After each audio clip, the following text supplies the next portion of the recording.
রেলের শহর হিসেবে পরিচিত রাজবাড়ী সদর উপজেলার খানগঞ্জ ইউনিয়নের বেলগাছি রেলওয়ে স্টেশনে একসময় মানুষের কোলাহলে পূর্ণ থাকত। রাতে জ্বলত আলো, বাজত ঘণ্টা।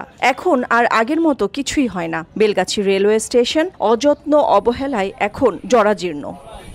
সালটা 1871। কুষ্টিয়া থেকে পদ্মার পাড় অবস্থিত অভ্যন্তরীণ নদীবন্দর গোয়ালন্দ ঘাট পর্যন্ত 75 কিলোমিটার রেল লাইন উদ্বোধন করে ব্রিটিশ সরকার। এ সময় কুষ্টিয়া থেকে গোয়ালন্দ ঘাট লাইনের স্টেশন হিসেবে বেলগাছি রেল স্টেশনও উদ্বোধন হয়। প্রতিষ্ঠার পর এই অঞ্চলের মানুষের কাছে অত্যন্ত গুরুত্বপূর্ণ হয়ে ওঠে স্টেশনটি। কিন্তু কালের বিবর্তনে পুরনো স্টেশনটি আজ তার জৌলস হারিয়েছে।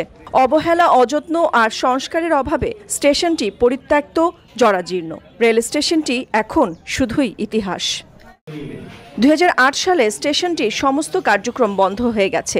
স্টেশনটি বন্ধ হওয়ার পর চুরি হয়ে গেছে অনেক যন্ত্রাংশ। 155 বছরের পুরনো স্টেশনটিতে যাত্রীদের বসার স্থান নেই গণশৌচাগার সহ আলোর ব্যবস্থা। ফলে প্রতিদিন ভোগান্তিতে পড়েন শত শত যাত্রী। যুগের পরিক্রমায় যখন আগে ছিল তখন আগের তুলনায় বেলগাছি প্ল্যাটফর্মটা উন্নত প্ল্যাটফর্ম ছিল, কিন্তু এখন যুগের পরিক্রমায় দেখা যাচ্ছে যে বেলগাছির তেমন কোনো উন্নয়ন হয়নি, বেলগাছির প্ল্যাটফর্মে কোনো উন্নয়ন হয়নি।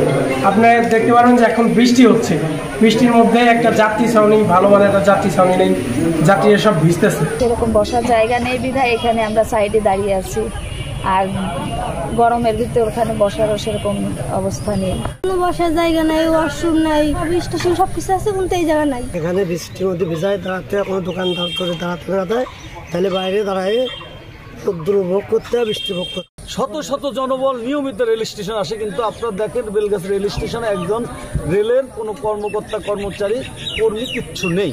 এখান থেকে এত সুন্দর একটি রেল স্টেশন, যাত্রীরা এখানে বসে আছে, একটা ভাটিয়াপাড়া যাওয়ার ট্রেন আসবে, কখন আসবে কেউ জানে। রেলওয়ে রাজবাড়ীর সহকারী নির্বাহী প্রকৌশলী জানিয়েছেন, বেলগাছি রেলওয়ে স্টেশনটি পুনরায় চালুর ব্যাপারে তারা কাজ করবেন। এটা সম্প্রতি বেলগাছি স্টেশনে যে মানববন্ধনটি হয়েছে সেটা আমাদের নজরে আসছে। আমরা বিষয়টা নিয়ে পত্রিকাতে আসছে, পত্রিকা থেকে আমরা দেখেছি এবং স্থানীয় জনগণ আমাদের জানিয়েছেন ফোনে।